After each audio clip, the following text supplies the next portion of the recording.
इस वीडियो के अंदर मैं एक्सप्लेन करने वाला हूँ बैटल थ्रू द हेवन के एपिसोड 45 को, जो कि एक नोवेल बेस्ड होगा, इसलिए स्टोरी और सीन्स आपस में मैच नहीं करेंगी। और इसके अंदर जो मैं स्टोरी बताने वाला हूँ वो एकदम सेम होगी ऑफिशियल एपिसोड से। और जैसे कि आपने लास्ट एपिसोड में देखा था कि जियान और हैंगफेंग की फाइट स्टार्ट हो जाती है, जहाँ पे जियान हैंगफेंग को हराने के लिए अपना एंग्री बुद्धा लोटस को चार्ज कर लेता है। और जब हैंगफेंग उसकी भयानक पावर को देखता है तो वो भी अपना सबसे पावरफुल अटैक सी हार्ड मैजिकल बीस्ट को चार्ज करने लगता है, जिस वजह से वहाँ पे एक काफी बड़ा लॉइन मैजिकल बीस्ट फॉर्म हो जाता है। और जब जियान भी हैंगफेंग का अटैक देखता है तो जियान भी थोड़ा से शॉक हो जाता है, क्योंकि पहले जो हैंगफेंग ने काउंटर अटैक किया था एंग्री बुद्धा लोटस के खिलाफ वो इतना ज्यादा पावरफुल था, ये काफी ज्यादा पावरफुल उस अटैक के कंपैरिजन में। पर जियान को ये भी पता था कि इस बार का जो एंग्री बुद्धा लोटस वो पिछली बार की कंपैरिजन में काफी ज्यादा पावरफुल है। और फिर जियान अपने एंग्री बुद्धा लोटस से हैंगफेंग के ऊपर हमला कर देता है, तो हैंगफेंग भी काउंटर अटैक कर देता है एंग्री बुद्धा लोटस के ऊपर। और जब दोनों अटैक आपस में टकराते तो वहां पे काफी बड़ा ब्लास्ट होता है और चारों तरफ एनर्जी बाहर निकलने लगती है, जिस वजह से वहां पर एक टोर्नेडो क्रिएट हो जाता है। और जियान और हैंगफेंग दोनों उस टोर्नेडो के अंदर आ जाते हैं, जिस वजह से सभी को लग रहा होता है कि दोनों मारे जाएंगे, क्योंकि वो काफी ज्यादा खतरनाक था। तभी कुछ देर बाद उसमें से एक व्यक्ति बाहर निकलता है जो कि हैंगफेंग होता है, और वो जाके सीधा जमीन के ऊपर गिरता है और उसके अलग अलग जगह से कपड़े फट चुके होते हैं और उसके मुंह से काफी ज्यादा खून निकल रहा होता है। और ये सब देख के लग रहा होता है कि हैंगफेंग का हाल बेहाल हो चुका है और वो मौत की कगार पे खड़ा हुआ है। पर जब गीली और फर्स्ट एंड देखते कि हैंगफेंग अभी तो जिंदा है, इस वजह से वो काफी ज्यादा उदास हो जाते हैं। और यहीं पे ब्लैक कॉर्निजर के लोग देखते कि हैंगफेंग अभी मरा नहीं है, इस वजह से वो लोग खुश हो जाते हैं। पर तभी उनकी खुशियों पे पानी फिर जाता है, क्योंकि जियान निकल आता है उस टोर्नेडो से बाहर, वो भी एकदम सही सलामत। और साथ ही जो जियान के विंग्स होते हैं वो भी चेंज हो चुके होते हैं। और फिर जियान अपनी लाइट मूवमेंट की स्पीड से सीधा हैंगफेंग के पास पहुंच जाता है और फिर जियान अपने पंच बनाता है और फिर हैंगफेंग में लग गया तेरी छाती में पंच ही पंच जड़ने लगता है। और जियान की पंचों की वजह से जो हैंगफेंग होता है उसकी हालत बद से बदतर होती जा रही होती है और ऐसा लग रहा होता है कि हैंगफेंग कुछ ही टाइम के बाद यहाँ से चलता बनेगा, मतलब निपट लेगा। और तभी जियान भी पंच मारना बंद करता है और अपनी हैवी रूलर शॉट को बाहर निकालता है और अपनी दुई की उसके अंदर डाल देता है और एक पावरफुल अटैक बना के हैंगफेंग को मारने वाले ही होता है। तभी पूरा आसमान एकदम से काला हो जाता है, चारों तरफ काले बादल छा जाते हैं और उन्हीं बादलों में से एक चैन बाहर निकलती है जिसके ऊपर रेड दुई की बह रही होती है और जाके जियान की हैवी रूलर शॉट से टकराती है, जिस वजह से जियान की हैवी रूलर शॉट काफी दूर जाके गिरती है। और ये सब देख के जियान समझ जाते हैं कि यहाँ पे अब ओलोफ सोल वाले आ चुके हैं। तभी बादलों में से एक आवाज आती है और बोलता है, लड़के तेरी पावर को देख के लगता है कि पक्का तेरे पास ही मास्टर याओलाओ की सोल है। और इतना बोलते कि बादलों में से एक चैन बाहर निकलती जो कि पहले से भी ज्यादा पावरफुल होती है और पहले से भी काफी ज्यादा बड़ी होती है और वो जियान की तरफ सीधी बढ़ रही होती है। और यहाँ पे जियान की पूरी दुई की खत्म हो चुकी होती है, जिस वजह से जियान के पास इतनी पावर नहीं होती है कि उस चैन को रोक पाए। और इसी वजह से जियान को उस चैन के अंदर अपनी मौत दिखाई दे रही होती है, क्योंकि जियान को कोई भी नहीं बचा सकता, क्योंकि फर्स्ट एड भी जियान से काफी ज्यादा दूर है। वो चाहकर भी जियान के पास नहीं आ सकते उसे बचाने के लिए, इसलिए जियान भी अपनी आंखें बंद कर लेता है और अपनी मौत का इंतजार करने लगता है। और वहीं पे वो चैन भी जियान के काफी ज्यादा पास आ जाती है। तभी वहाँ पे एक फ्लैश चमकता है और वहाँ पे आ जाती है बैटल थ्रू द हेवन की सान और हम सभी के दिलों की रानी, जिसका नाम है क्वीन मेडुसा।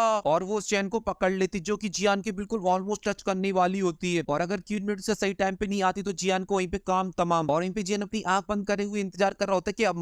मरूंगा, पर कुछ भी ना फील होने की वजह से जियान अपनी धीरे से आंखें खोलता है और देखता है चैन तो उसके सामने ही है। तभी जियान अपनी नजर थोड़ी सी और आगे ले जाता है, तभी उसे दिखाई देती है वहाँ पे खड़ी हुई क्वीन मेडुसा और उसने उस चैन को पकड़ रखा है। ये देख के जियान को एकदम से धक्का सा लग जाता है, ये मेरी मदद क्यों कर रही है। पर तभी जियान का ठग वाला दिमाग एक्टिवेट हो जाता है और वो मन मन मुस्कुराने लगता है और बोलता है, लगता है कि मैंने वो कांड कर दिया, इस वजह से क्वीन मेडुसा मेरे प्यार में गिर गई है और इसीलिए वो अपनी मोहब्बत को मनने नहीं दे सकती है। और यहाँ पे क्वीन मेडुसा भी जियान को मन मन मुस्कुराती हुई और जियान की हरकतें देखते हुए समझ जाती है कि जियान के दिमाग में क्या चल रहा है और इसीलिए क्वीन मेडुसा का दिमाग सटक जाता है और वो जियान में धर देती है, जिस वजह से जियान सीधा जमीन पे जाके गिरता है। और क्वीन मेडुसा ने जियान के ऊपर कोई बड़ा सा अटैक नहीं किया था, उसने सिर्फ नॉर्मल से धक्का दिया था। वो तो जियान पूरी तरीके से एडजस्ट हो चुका है, इस वजह से क्वीन मेडुसा का धक्का भी उसको बहुत भारी पड़ जाता है। और जियान लड़खड़ाता हुआ खड़ा होता है और बोलता है, मैं एक नंबर का बेवकूफ, मैंने सोच भी कैसे लिया इस औरत को किसी के लिए फीलिंग्स भी हो सकती है, क्योंकि ये तो एक नंबर की चुड़ैल है जिसे सिर्फ लोगों को मारना ही आता है, इसलिए इससे प्यार की उम्मीद रखना ही बेवकूफी है। और ये सब सोच के जियान को काफी तेज गुस्सा आ रहा होता है। तभी जियान को डला हुआ दिखाई दे जाता है हैंगफेंग, तो जियान और भी गुस्से में आ जाता है और हैंगफेंग को घूरने लगता है और क्वीन मेडुसा ये सब देख लेती है। इस वजह से क्वीन मेडुसा सीधा हैंगफेंग में किक जड़ देती है, जिस वजह से जो हैंगफेंग होता है तो वो काफी दूर उड़ता हुआ जाता है और एक सीधा दीवार से जाके टकराता है, जिस वजह से पूरी दीवार टूट जाती है और हैंगफेंग की जो हड्डियां होती है वो भी पूरी तरीके से टूट जाती है। और इसी वजह से जो हैंगफेंग होता है उसका काम खत्म, टाटा बाय बाय फिनिश। और ये देख के जियान काफी खुश हो जाता है, पर अभी भी उसे क्वीन मेडुसा की बातों और उसकी हरकतों पे काफी गुस्सा आ रहा होता है। इस वजह से वो हैंगफेंग के पास जाता है और उसमें लगे तेरी बजाता है और बोल रहा होता है, जब से तू मेरी लाइफ में आई तब से मेरी लाइफ पूरी जहन्नुम हो चुकी है, कभी भी टपक पड़ती है, हमेशा ऐसा लगता रहता है कि आज मारा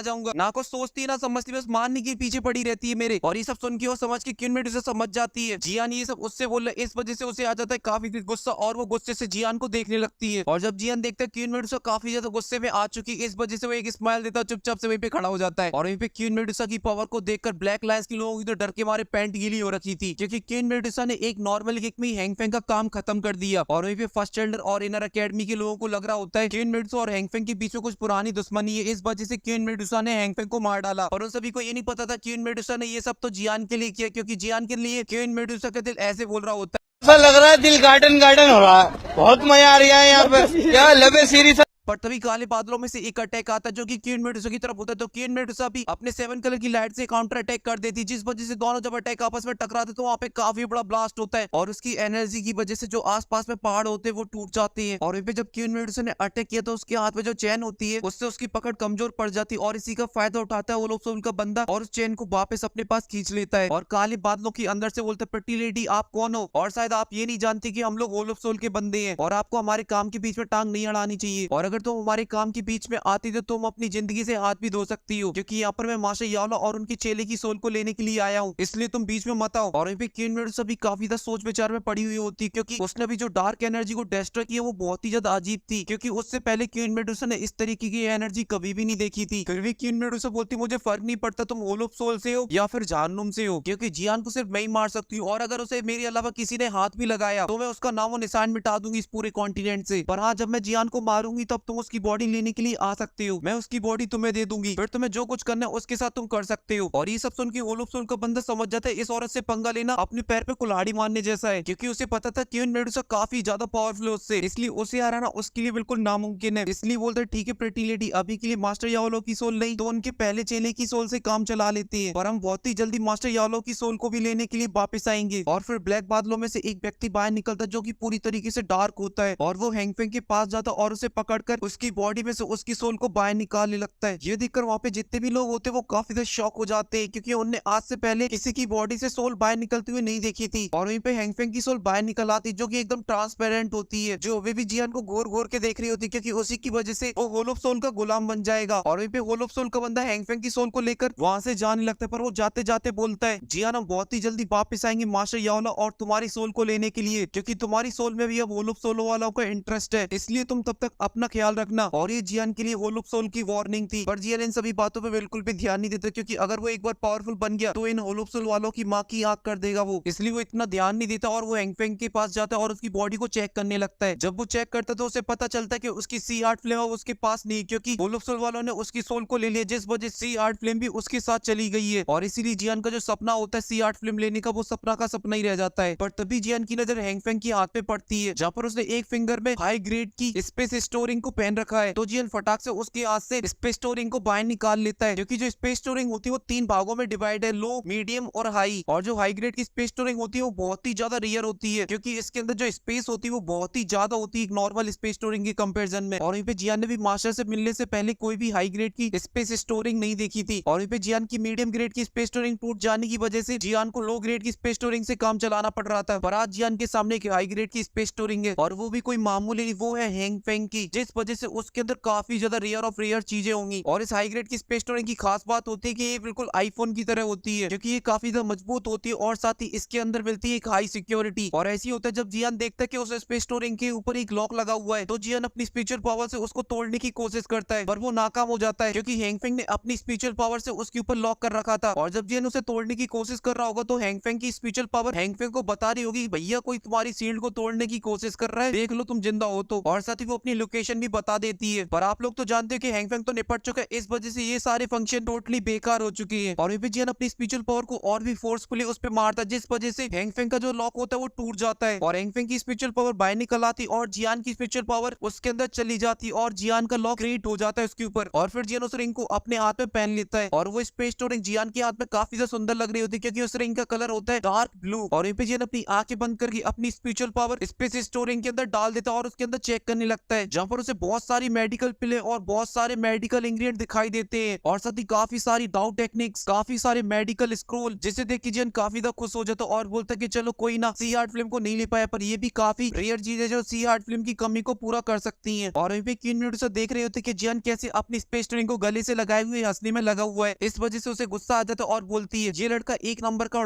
चुल्लू है, आज मैंने इसकी कितनी सारी मदद करी और इसकी मैंने जान बचाई, इस वजह से इसे किस चीज को हक करना चाहिए था और वो किस चीज को हक करने में लगा है। इसलिए जियान को आज मैं मार ही डालूंगी। भले ही क्वीन मेडुसा जियान को बार बार मारने की बोलती हो, पर उसकी जो दिल की घंटी है वो बज चुकी होती है और ये भी जियान को महसूस हो जाता है कि उसकी जो बीवी है वो भड़क चुकी है। इसलिए जियान क्वीन मेडुसा की तरफ देखता है जहाँ पे वो गुस्से में जियान को घूरने में लगी हुई होती है और ये देखिए जियान काफी ज्यादा डर जाता है और वो अपनी कदम पीछे खिसकाने लगता है और टर्की वाली स्माइल देते हुए बोलता है, क्वीन मेडुसा जी, आज जो आपने मेरी मदद की उसको देख के मेरी तो आंखें भर आई। इसलिए अगर फ्यूचर में आपको कभी भी मेरी जरूरत पड़े तो मैं आपके लिए एकदम खड़ा रहूंगा। पर क्वीन मेडुसा जियान की एक भी बात नहीं सुनती और अपनी 7 कलर की लाइट को एक्टिवेट कर देती है। ये देख के जियान की पैंट गीली होने लगती है। वहीं पे क्वीन मेडुसा आगे बढ़ने लगती है जियान की तरफ और जियान की पैंट और भी ज्यादा गीली होने लगती है और उसे लगने लगता है कि आज उसका काम खत्म। पर तभी उन दोनों के बीच में फर्स्ट एल्डर आ जाती है और बड़े प्यार से बोलते, मिस आप मुझे बता सकते हो कि आप कौन हो? क्या पता कि आप मेरे कोई रिश्तेदार निकल आओ। तभी जियान धीरे सी आवाज में फर्स्ट एल्डर से बोलते हैं, फर्स्ट एल्डर ध्यान से, वो साइको है एक नंबर की, पता नहीं कब उसका दिमाग सटक जाए और आपके ऊपर ही टूट पड़े, क्योंकि इस औरत का दिमाग 1 सेकंड के अंदर 100 बार चेंज हो जाता है। तभी फर्स्ट एल्डर बोलते, भाई चुप साले, तुम्हें इस लेडी के बारे में ऐसा नहीं बोलना चाहिए। ये लेडी ने तुम्हारी आज जान बचाई है, अगर ये नहीं आती बीच में तो तुम्हारा तो काम तमाम हो चुका था, क्योंकि मैं तुम्हें बचाने के लिए नहीं आ पाता। पर तभी क्वीन मेडुसा फर्स्ट एल्डर को इग्नोर करते हुए जियान से बोलती है, मैंने यहाँ पे तुम्हारी कोई भी मदद नहीं की है, मैंने तो तुम्हें इसलिए बचाया क्योंकि मैं अपने हाथों से तुम्हें मारना चाहती हूँ, क्योंकि जो तुमने पहले मेरे साथ किया है ना उसका बदला तो तुम्हें मैं अपने हाथों से मार के लूंगी। और हाँ, मैंने आज जो तुम्हारी जान बचाई है वो लास्ट टाइम है, इसके बाद मैं तुम्हारी कभी भी जान नहीं बचाऊंगी। और वहां से गायब हो जाती है और क्वीन मेडुसा के जाने के बाद जियान को थोड़ी सी शांति मिलती है और बोलता है, मुझे जल्द से जल्द इस मैटर को सॉल्व करना चाहिए बैठकर, और मैं क्वीन मेडुसा को समझाऊंगा जो हमारे बीच में मिसअंडरस्टैंडिंग हुई है। तभी फर्स्ट एल्डर शौक भरी नजरों से जियान से बोलते हैं, जियान मुझे विश्वास नहीं हो रहा तुमने इतनी पावरफुल औरत के साथ वो कैसे कर डाला। तो जियान बोलते हैं, फर्स्ट एल्डर ये सब मैं आपको अपनी नेक्स्ट वीडियो में बताऊंगा जो कि क्यूट लव फिनलैंड के ऊपर आएगी। पर उससे पहले आप लोग ये जानना चाहते हो कि आगे के एपिसोड में क्या होने वाला है, इसलिए मैं आप लोगों को शॉर्ट में बता देता हूँ कि मेरे साथ आगे क्या होने वाला है। एपिसोड 46 के अंदर मैं अपनी क्वीन मेडुसा का नाम रखूंगा, क्योंकि उसका कोई भी रियल नाम नहीं है, उसका ये टाइटल नेम है क्वीन मेडुसा, इसलिए मैं उसका नाम रखूंगा काइलिन और वो फ्यूचर में इसी नाम से जानी जाएगी। और साथ ही वो आगे के एपिसोड में मेरी हर आदेश का पालन करेगी। मैं बोलूंगा क्वीन मेडुसा उसको मार दो जाकर, तो वो कुछ भी नहीं सोचेगी और वो उसको जाके मार डालेगी। और सबसे बेस्ट मोमेंट होगा जो 3-4 एपिसोड के बाद आएगा, जहाँ पर मैं और मास्टर बैठे हुए हवा में बातें कर रहे होते, जहाँ पे मास्टर बोल रहे होते कि जब हम दोनों डाउजोंग बन जाएंगे तो हम किसी भी वॉरियर को जाके हरा देंगे, तो फाइट करने में कितना ज्यादा मजा आएगा। तो मैं भी बोल देता हूँ, जब मास्टर अपन दोनों डाउजोंग बन जाएंगे तो अपन दोनों किसी भी कॉन्टिनेंट के ऊपर हमला करके उसको भी हरा डालेंगे। तो फिर मास्टर बोलते, जब अपन दोनों डाउशेंग बन जाएंगे तो अपन यूनर के क्लैन चलेंगे। और यूनर का नाम सुनकर मैं एक्साइटेड हो जाता हूँ और बोलता हूँ, हाँ मास्टर, आप लोग पूरे क्लैन को तबाह कर डालेंगे और यूनर को ले आएंगे। तो ये सुनते कर मास्टर मेरी टपली में देते और बोलते, भाई साले औकात में रहे, डाउशेंग के बाद भी हम लोगों को वहाँ पे हाथ जोड़ के जाना पड़ेगा। और मास्टर ने ऐसा क्यों बोला वो तो मुझे नहीं पता, पर इस टर्की को जरूर पता है जिसका ये चैनल है, तो आप लोग उससे पूछ सकते हो। और अभी के लिए आप इस वीडियो को लाइक कर दो, चैनल को सब्सक्राइब कर लो और कमेंट भी कर दो एक प्यारा सा। और मैं मिलता हूँ आपसे क्यूट लव फेरीलैंड पर, तब तक के लिए बाय और अपने चाहने वालों का ख्याल रखो।